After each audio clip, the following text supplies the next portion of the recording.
Today we are going to talk about the recursive formulas. Recursive formula allows you to find the nth term of a sequence by performing operations to one or more of the preceding terms. So we have the n is going to be our integer or our nth term. A to the 1 or a1 is our first term in our sequence. And a n minus 1 is the term immediately before a to the n. And a to the n is the nth term that we're trying to find. Whatever number they say, what is the 20th term? What is the 30th term? That's going to be our nth term, okay? So this right here represents the number immediately in front of this that we're trying to find, okay? So that's something that's very important that you need to remember. So examples. It says, find the first 5 terms of each sequence. This is what you call a recursive formula. So let me describe what you have here. Now remember, A1 represents what? The first term. So the first term in my sequence is what? Negative 2. Then I'm going to use the pattern A to the n equals a n minus 1, right? So that's the number right in front of the nth term, plus 4. So do you think this is arithmetic or geometric? If I'm going to add 4 to this term and get that term. It's arithmetic, right? Because what this is saying is we're going to take, say, the 9th term, right? Say they're asking for the 9th term. We put the value of the 8th term in and we're going to add 4. Then we put the value of the 9th term in and we add 4 to get the 10th term. Does that make sense? And we're going to do this for every value greater than 2. Now, why am I saying the n has to be greater than or equal to 2? Because it gave me the first term, and we have to work from the second on. Okay? They already gave me the first term. We're going to work from the second on. So what we're going to do is we're actually going to work these out, and then we're going to make a chart. So do you know what the first term is? Yes. What's the first term? Negative 2. Negative 2. All right. Now, we will be flipping back and forth on this page, okay? So let's go and find A2. Okay, well, we're going to start with n is greater than or equal to 2, all right? Because we're going to start with all terms 2 or larger. So we're going to find the 2nd, the 3rd, the 4th, the 5th, the 6th, the 7th, and we can go on and on and on. All right? So if this says a to the 2, what that actually means is that n equals 2, right? Because it was a to the n, and they replaced n with 2.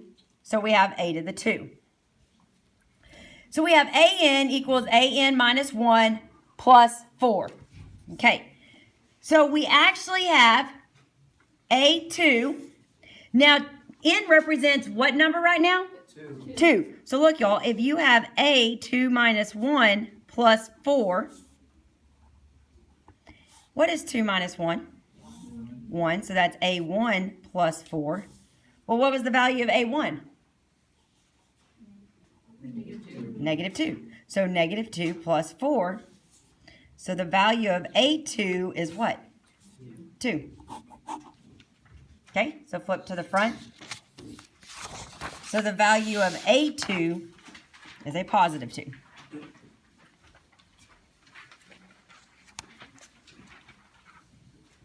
So let's do it again.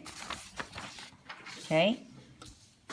So this says A3, so we know that n equals 3, correct? So let's say A3 minus 1 plus 4. A3 equals A2 plus 4. Well, what was the value of A2? 2.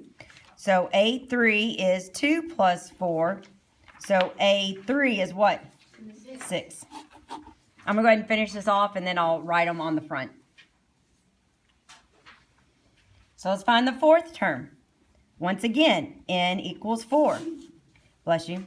So A4 minus 1 plus 4. A4 equals A4 minus 1 is 3 plus 4. So A to the 4 is, what's the value of A3? 6 plus 4. So A4 is 10. okay? So the value of A3 is 6, and the value of A4 is 10. So this is 6, this is 10. And apparently it wants me to do it one more time.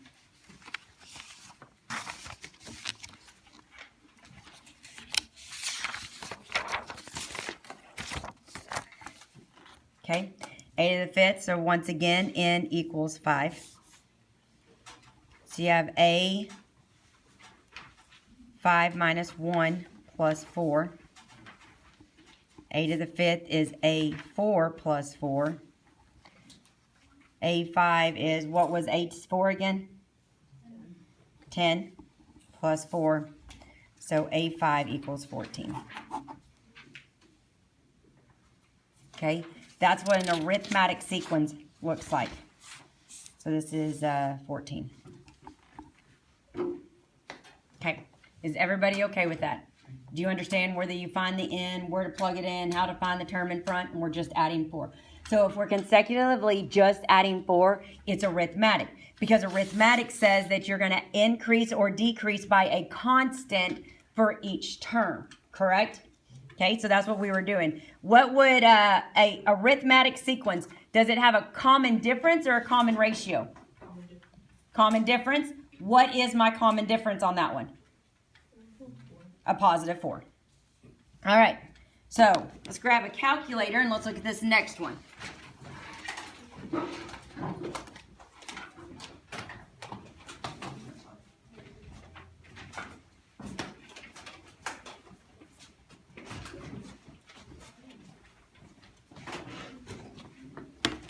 All right, so this one says A1 is negative 4. AN equals 3/2 times AN minus 1 if n is greater than or equal to 2. So I'm going to go ahead and tell you a hint. Anytime you write a recursive formula, okay, you're going to learn about this here in a minute, you're always going to use n greater than or equal to 2. Why on any recursive formula are we going to say n is greater than or equal to 2? It's because in a recursive formula, it always starts with the first term. We're giving you the formula, and I want you to solve for the second, third, fourth, fifth, sixth, seventh, eighth. So it has to be equal to 2, but then I need all the terms greater than 2.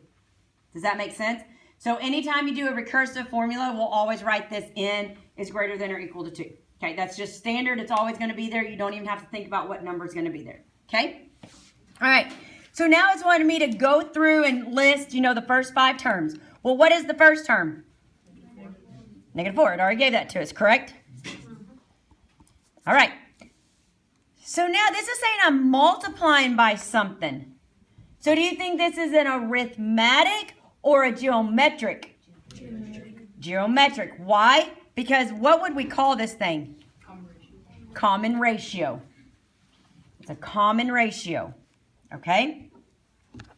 All right. Here we go. So we're going to fill in what we know. So once again, n equals 2. And then we have 3/2 a 2 minus 1. A2 equals 3/2 a to the 1. Well, what is A1? Negative 4. So we have A2 equals 3/2 times negative 4. So A2 equals, now don't forget to put it in parentheses. Open parentheses, 3 divided by 2 times negative 4. Enter. It's negative 6. Okay, so 2 is negative 6. So we're going to go ahead and write that down. Now I'm going to go ahead and solve each problem just like this. So I'm actually going to run through it pretty quickly. But in just normal terms and not thinking of it really mathematically about every single step, what are we going to do to each consecutive term? What are we going to do to find the next term? We're going to multiply by 3/2. We're going to multiply the previous term by 3/2. So here you're taking negative 4 times 3/2, negative 6 times 3/2. You're going to take that next number times 3/2, the next number times 3/2. Correct? In essence, that's really what we're doing, but when we're showing it in every step mathematically, okay? So let's go ahead and continue. And I'm going to solve 3, 4, and 5 before I turn around and put it back on the paper. All right, so here we have n equals 3.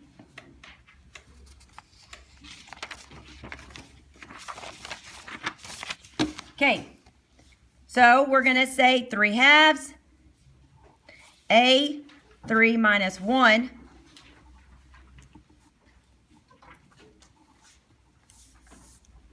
and then we have a 3 halves times, what was a2?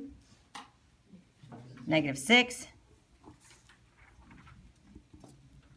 Put it in the calculator. 3 divided by 2 times -6 is -9.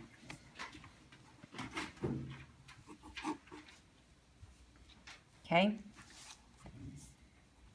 This is n equals 4.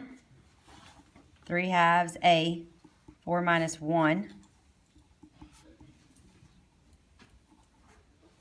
4 minus 1 is 3. Well, the value of a3 is -9.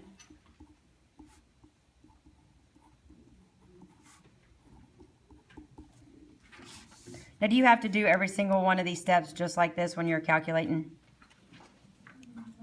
No, as long as you know the process that it's taking place, and that's what I'm trying to teach you, then you're going to be fine.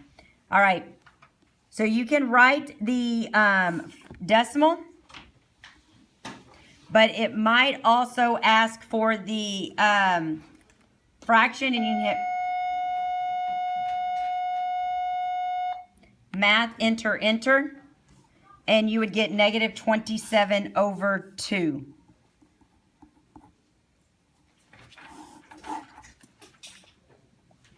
Okay, so let's do this next one. Right here we have n equals 5, 3 halves, and we're going to fill in a 5 minus 1. So you have a5 equals 3 halves a4. 3 halves, what was the value of a4? Okay, if you want to do -13.5, if y'all like the decimals, that is fine. So then we have a5 equals, and we'll do 3 divided by 2 times -13.5. Did I put that in there correctly? Okay. So my answer would be what? -20.25, or you can hit math, enter, enter, and we would get -81/4, or -81/4. So what I want you to do is I just want you to write that back on that front page, and let's go ahead and just keep with the fractions. Okay, so a3 was -9. A4 was -27/2, and A5 was -81/4.